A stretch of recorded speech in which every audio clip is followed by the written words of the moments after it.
Would you believe I don't really have a lot of experience with this franchise? In fact, this is actually the first time I've really sat down and played all the way through inFamous 1. I've played part of it before, but I never actually got to go all the way through it. Not on purpose, it's worth noting. This isn't one of those, I hate this game. And this wasn't one of those, this is just a coffee thing. I just didn't have time. I was working on other things when this game came out. In fact, I didn't even have a PS3 when this game came out. And then I got a PS3, and any of you remember that thing where it was like, hey, we're giving away some games for free because of the security thing? And inFamous was one of the games I got. And a friend of mine gave me a copy of inFamous 2, which I've also never played. And then inFamous Second Son, inFamous 3 comes out, and, I kind of followed the story of that one a little bit. And a friend of mine told me that was great, and I'm like, sweet! But just by more or less circumstance, I never actually sat down to play them. So I sat down to play it, and it will probably surprise you. Dramatic pause. No, I'm just messing.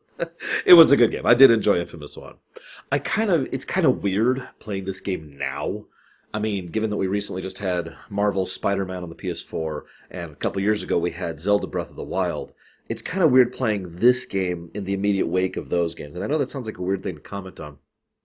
But if anything, the construction of this game felt like a really weird merger between those kinds of open movement games. That's what I mean about that. Like, obviously Marvel Spider-Man PS4 had its own little thing going, but just getting from point A to point B was a treat, right? It was very enjoyable. It's probably the thing that stuck with me most after that game. And then in Breath of the Wild, it was the same thing. You had the ability to lunge up, the ability to glide, and the ability to climb over basically anything, in addition to the other things. So it was actually enjoyable getting from point A to point B. inFamous felt like halfway there. Like it was halfway enjoyable to get from point A to point B. Because while it's really fun to go gliding on the telephone poles, for example, or the telephone lines, I should say, at the same time, every now and again you could just tell that it's not a truly open world. It's more like it's a series of connecting paths that allow you to go from point A to point B. It feels a lot like a Grand Theft Auto game in its own right. But ultimately, the more I played it, the more I started thinking, you know what? This game reminds me of like an in-between step of more modern games and Sly 2. Now, duh, I suppose is what you're going to tell me here. But no, I mean that sincerely. Like, a lot of the combat felt generally the same as in Sly 2, which I just finished. Obviously not last week, but the video for that will go live last week. For me, it was actually a couple weeks ago when I finished Sly, because I've been working on some other stuff. And, but the combat felt very, very similar in a good way. It felt like there was a decent amount of toolkit, there was a decent amount of options available to you to play through. It felt like Sly 2 was the hub-based thing.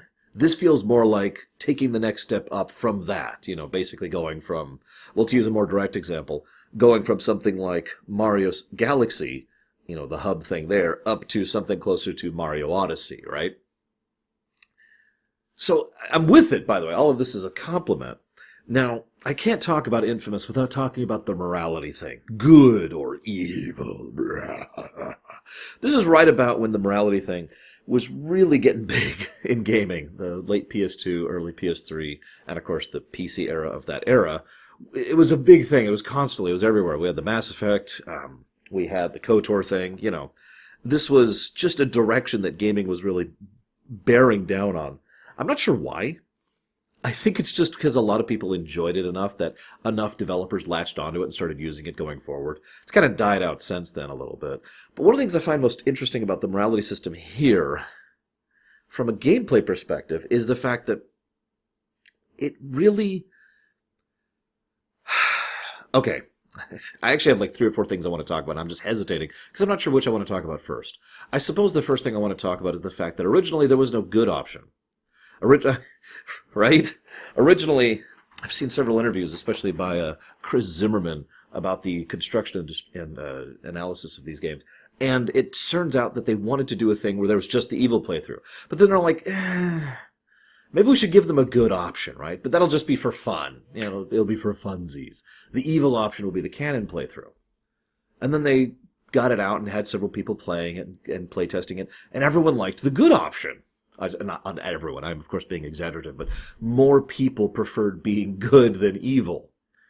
Which is funny, actually. Fallout 3, that's another one that was about this time. Because usually when developers talk about this thing, they talk about how their players love being evil in their games. But apparently it was the opposite here. And they ended up kind of taking the good ending and making that canon for Infamous 2 and restructuring Infamous 2 from that perspective. Now, I stress that because knowing that the evil ending was originally canon makes a lot of things make more sense when going through Infamous 1. There's a lot of more parallels and foreshadowing and hints that technically go nowhere unless you assume the evil ending was the canon one. But I'm talking more of a gameplay perspective. So obviously I didn't play evil, and I never will, but I have seen several... so first of all, I talked to a friend of mine who has played evil, and he shared stories with me. And I watched several videos of gameplay who were doing evil stuff, like, evil ending, final boss with Kessler, that kind of a thing. And I'm like, okay, sure. And watched what kind of stuff he could do, and then, just evil playthrough, skipping forward a bit until he has more powers. Because what I wanted to see was how different the powers were. This is one of the biggest things that usually happens in these kind of games, that if you're super good, you get X, and if you're super evil, you get Y. And this is just my impression. Remember, I didn't actually play as evil. But as the good, it felt... I'm trying to think how to phrase this. It felt like I had a very precise toolkit. Like everything I had was very utilitarian. Stun, revive, shockwave, all this stuff. It felt like all of the tools I had were designed, to very quickly and efficiently deal with any problems I was running into. Nothing flashy, nothing cool. In fact, in many ways, it felt a little boring. The evil powers look awesome. In fact, they just look generally cool. And I noticed, and again, based on the videos I was watching, that the evil powers do a lot more AoE damage in general, which also means a lot more collateral damage, like to nearby civilians who may or may not happen to be in the area. Which makes sense, doesn't it? And I do kind of like that perspective. But I also find it funny because... I'm trying to think how to phrase this. One of the things I find strangest about this game is that the game lets you choose good actions or evil actions constantly. Now, that may sound weird, but the only way to really play this game is all good or all evil. I mean, I know there's challenge runs for doing in-between stuff, but what I mean by that is all of the rewards, all the in-game design stuff is designed to be pure good or pure evil. Famous or infamous, right? Why not just lock that into a choice? Especially early on in the game. Do you want to be evil or do you want to be good? And there you go. You just choose the evil actions all the time, or you choose the good actions all the time. I don't know. It just felt like a weird thing because there's not really any in-between like there can be in, like, for example, Mass Effect or Dragon Age or something similar. I don't know. Food for thought. I did very much enjoy the... I'm trying to think how to phrase this. I did enjoy just the general parkour. Like, as I said before, it feels like it's a little bit on rails and a little bit set-piecey, but at the same time, those set pieces are connected to each other smoothly enough that for the most part, I didn't even notice. And this is a good move on their part. I mean, they're making you go around a city, and you basically can't drive. You need to have some way to get from point A to point B that is either quick or enjoyable. And I mentioned the rail grinding, or the telephone pole grinding. That's probably the best one overall. But I do think that was fun, and I just realized I just don't have much else to say about the gameplay of this game. That's so strange for me, because usually I'd like to spend a little bit of time really talking about the gameplay, but honestly, it just felt like a competent game. It really did play in many ways like a Sly game, and again, I'm not complaining about that.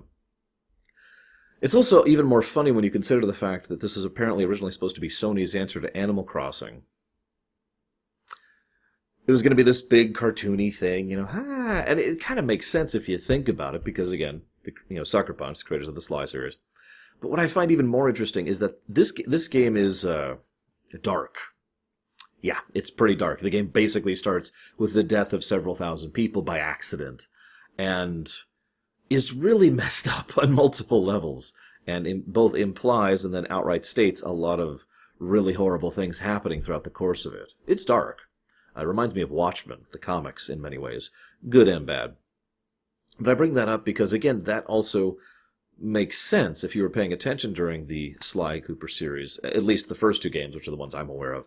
There's some pretty dark stuff going on in those, so Yeah, I mean, having to have an entire city being infused with a hate plague in order to, it's pretty messed up. Before I go any further and actually start talking about the story, I want to share a story of my own with you guys. So there I was, sitting down to play inFamous for the first time. This wasn't this time, this was back when I first picked up this game.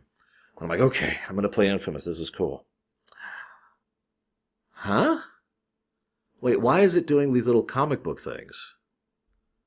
Wait, so this is a story about me getting... This is a comic book story!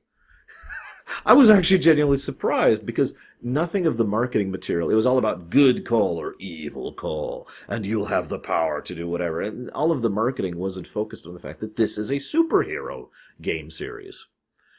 And yet the more I think about it, the more it makes perfect sense that it is. Think about this for a second. How many game ideas can you come up with right now, off the top of your head, for games that would be useful or interesting or fun to do in a video game setting? Or, excuse me, in a comic book setting, right?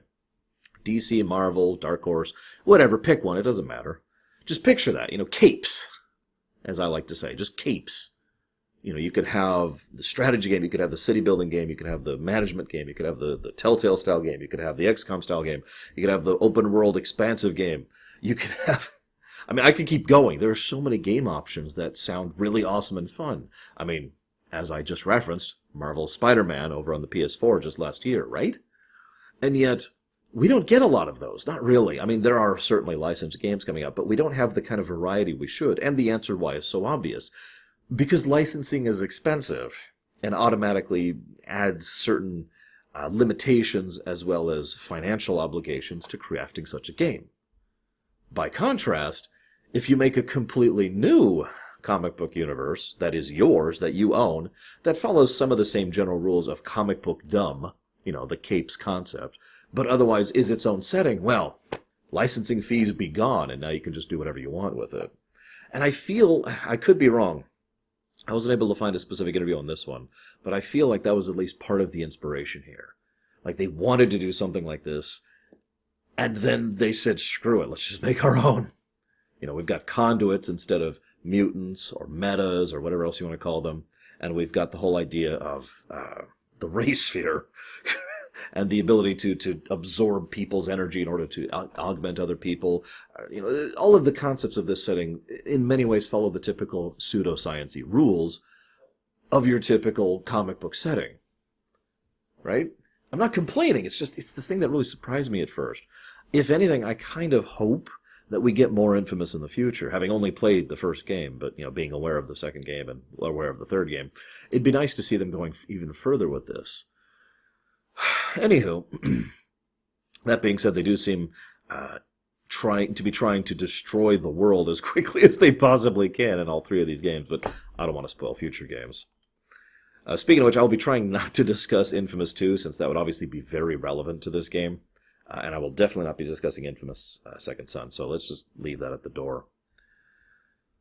So, first thing I want to talk about is the idea of what superpowers do to a setting. Now, once upon a time, I was discussing a story idea. I'm sorry to go on a tangent here. It was called The Primes. And The Primes was set in an alternate Earth. And I was doing a stream once discussing this and discussing all of the ways that this Earth was completely different before superpowers showed up. And then one of my viewers, either in a YouTube comment or on the stream, I actually don't remember anymore, said, why would you waste the potential of this story on a stupid superhero or comic book story? But to me, the answer to that is incredibly obvious, because there's a great deal of storytelling potential in the altered dynamic of everything when you introduce personal power into the equation. Because that's what superheroes really are. They are personal power made manifest. Now, I've actually talked about this before. Personal power technically doesn't even exist in real life. I mean, you could argue that it does, but at such a ridiculously low level that it's literally like a gunshot or a stab or a punch. That's personal power. But we introduce real personal power into a setting, everything gets shaken up, right? And that's exactly what we see in this game. Alden is probably my favorite example of this, in general. The idea of someone who was a nobody, who was literally homeless and living on the streets in destitution, suddenly gains superpowers. and the consequences that that can have on the reality around them and the impact that that would have and the significance of it is awesome. Because there's so much that can be said and done when you disrupt the status quo so severely. And this game does touch on those points at several points, like I just mentioned with Alden.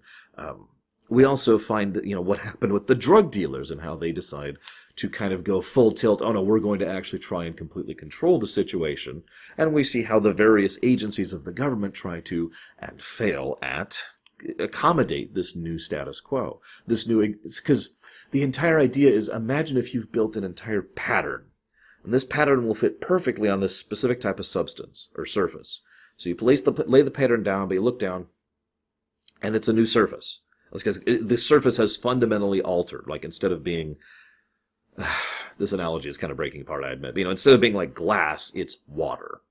And so all of a sudden it just melts. Like, whoa! Because all of a sudden, all that infrastructure, all that effort, all that time, all of those concepts, all of those interconnecting points of political power don't apply the same way anymore. They still apply, but the rules changed, right? It's like you go from playing backgammon to Formula One. It's a bit of a jump. And this game does a good job of showing that. We even see this in Cole himself, the idea of someone who was basically an aggressively average person. Someone who was pretty good at parkour, but otherwise he was just a messenger. He even had to lie about it to his mother, right? Or she had to lie about it to him. They weren't really that clear about that. But anyways, that actually adds so much to the enjoyment of this game for me, because the creators were obviously cognizant of this new dynamic and tried to show that as much as they could, using the potential of their setting. One of the things that caught my attention most was the fact that animals can be conduits too. That's interesting. Now, I don't pretend to be a super expert on comics, but I don't believe there's ever been meta-animals or mutant animals within either DC or Marvel. I know there's specific examples of specifically engineered or specific exceptions, like the super dog or the super horse or the super animal family. I get that there's exceptions to the rule.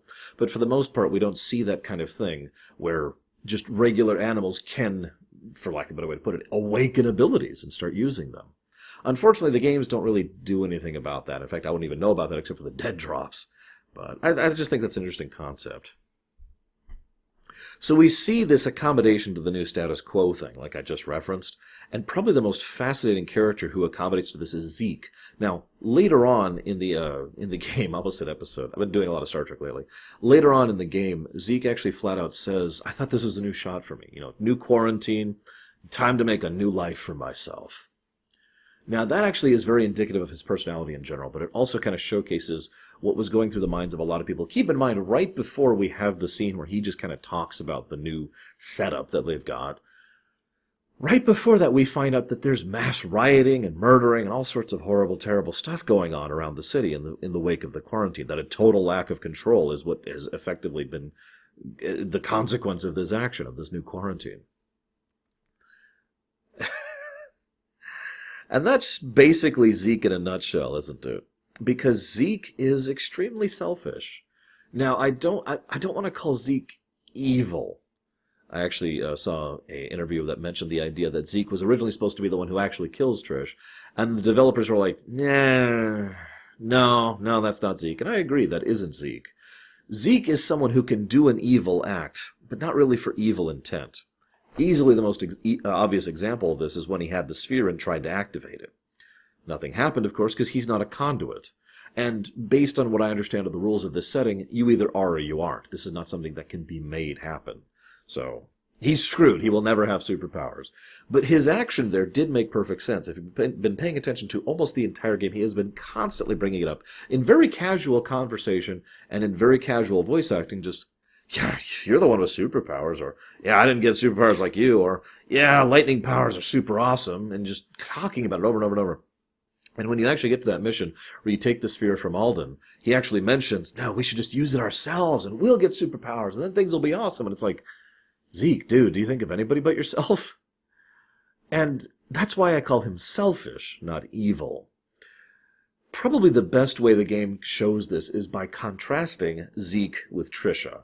Now, Trisha is basically the exact opposite. She is completely selfless.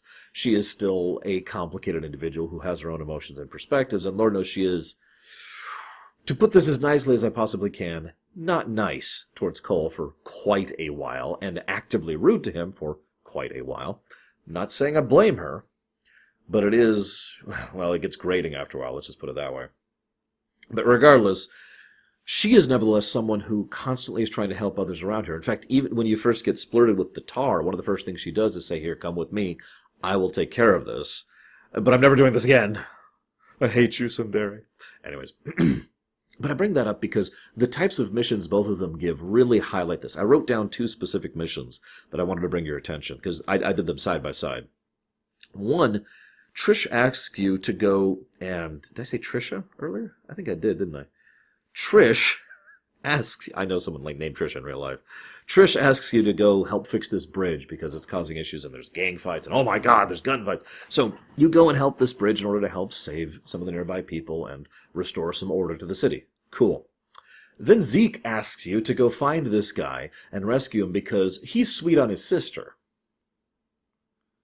Now, this actually gets worse the more you go into these missions, but that's all I really need to say. Most of Zeke's missions are basically, go do errands for me. Most of Trisha's missions are, go do errands for other people. And thus you can see the perspective in contrast.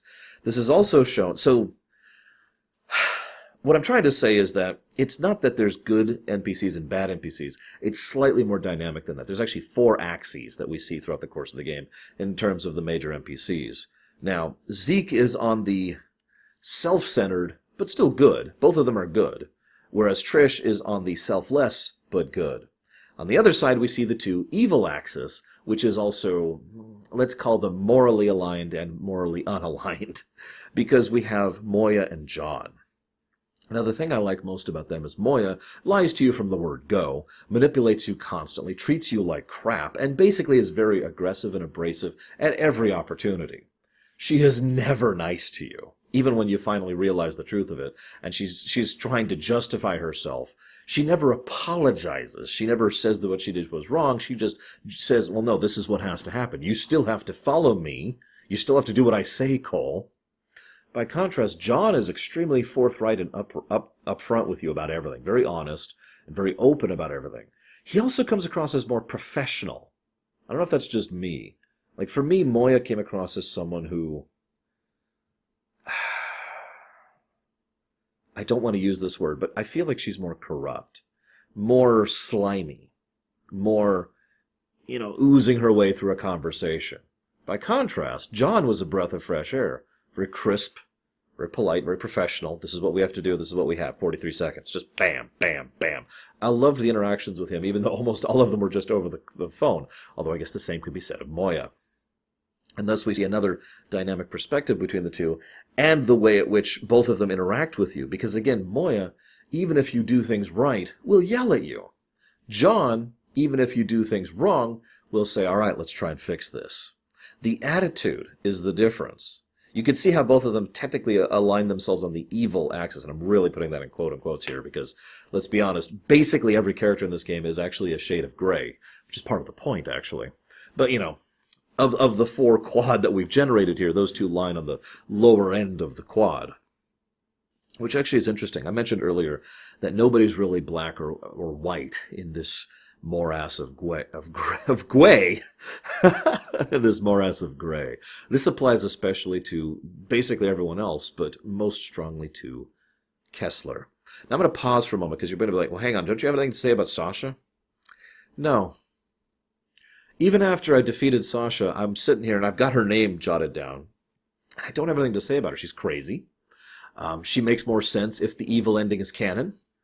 Because in Sasha, if you're paying attention, she says this outright, that the power of being a conduit eventually changes and alters you to the point where you become a worse person, where you dissolve into the kind of degenerate that she was. I mean, she was messed up on multiple levels.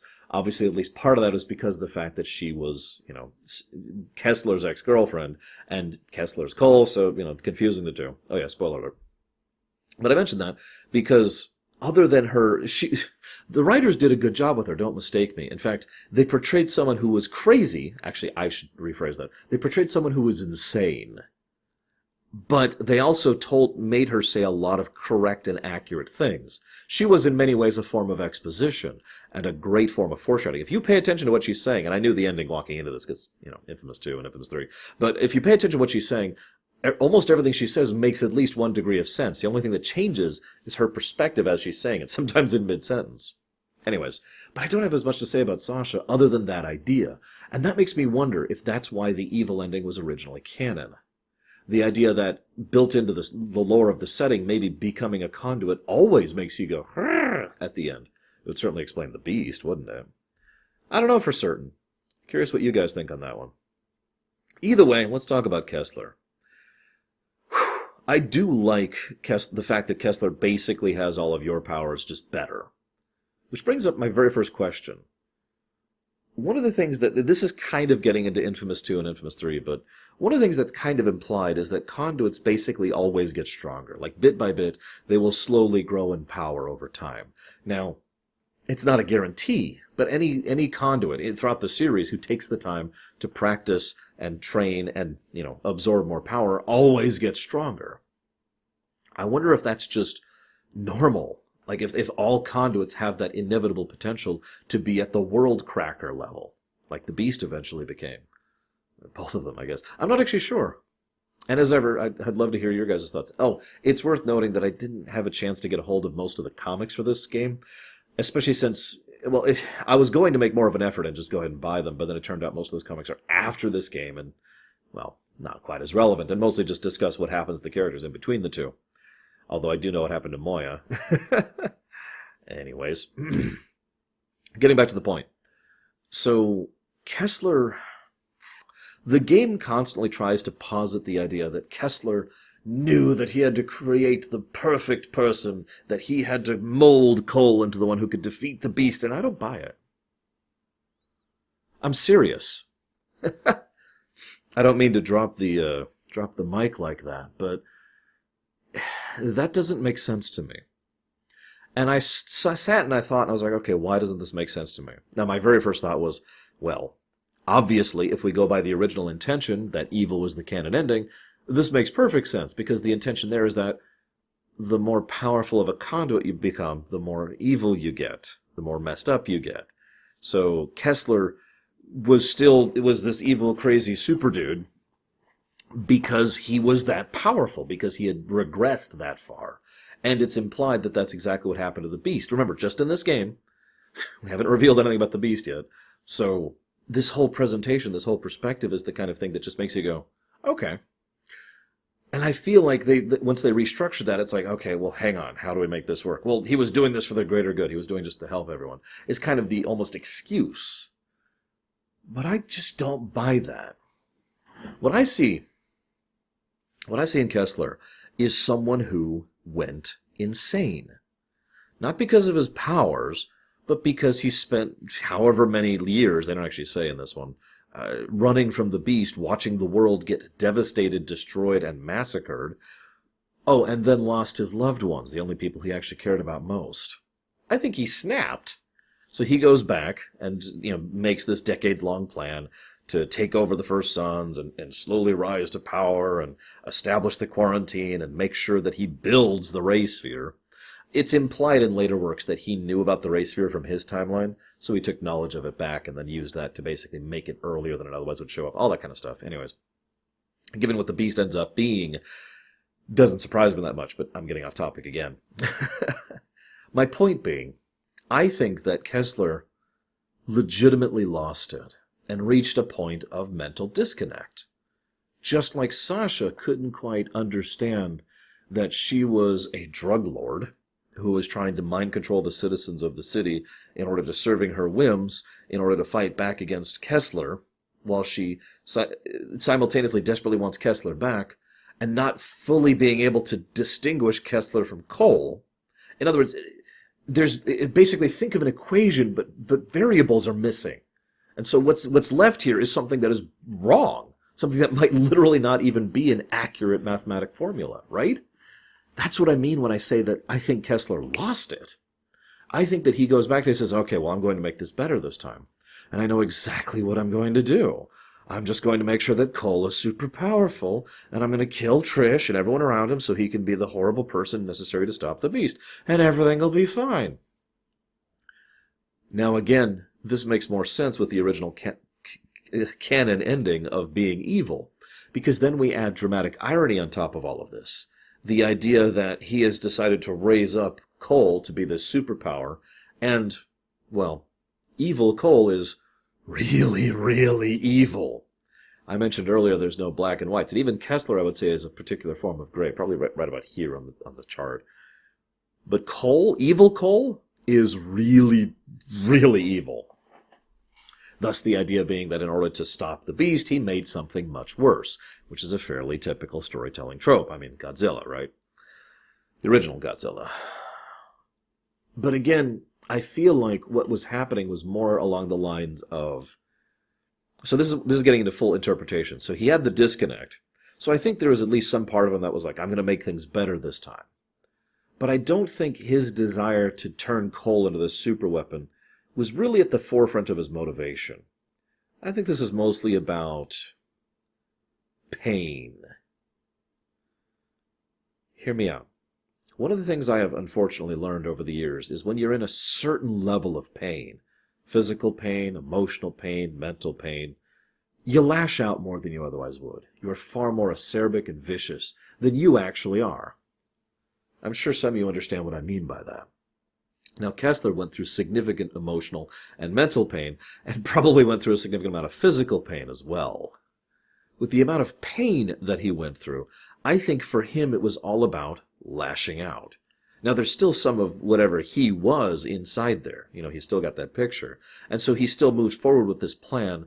But with the amount of time, power, and resources he had access to, he had dozens of other ways to go about this. But none of those would have involved hurting as many people as this way. I think he wanted them to hurt. And when I say them very vaguely on purpose. I think he wanted to just lash out. Lash out at the Cole who never had to go through all this crap.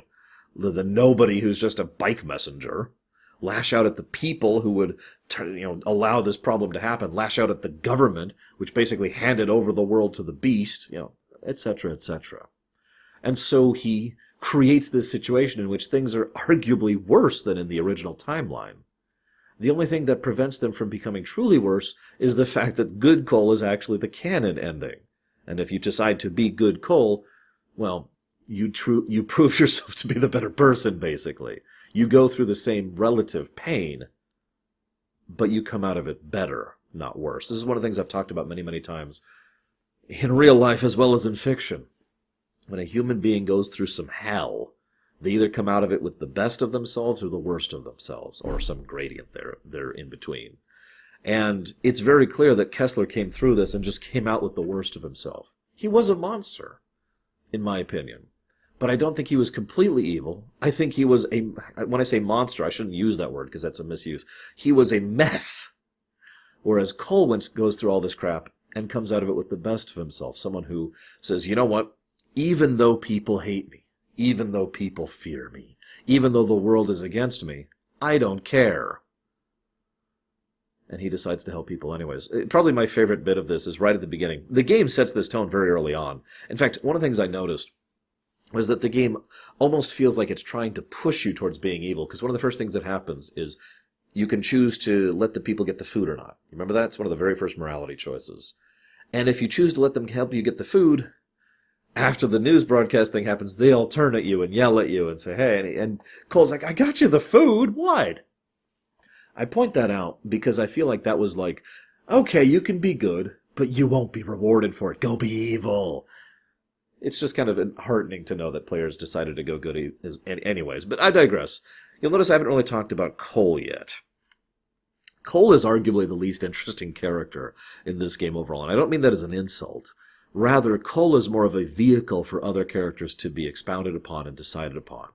Cole is still kind of the same sarcastic, gruff person, whether he's good or evil. It's a matter of whether he is a cynical, bitter bastard who is trying to help people, or a cynical, bitter bastard who is the incarnation of pure evil itself. I am exaggerating only slightly. Seriously, he's really messed up if you go pure evil. So, And he looks really cool. Black and red lightning, yeah. You notice Kessler has white lightning, by the way. Interesting little tidbit there. So, I mention this because Cole himself, well, he's a typical viewpoint character. He's not there to be a character, per se. He's there to be a vehicle for the type of story that you, the player, want to see. Do you want to see a story of a hero? Or do you want to see the story of a villain?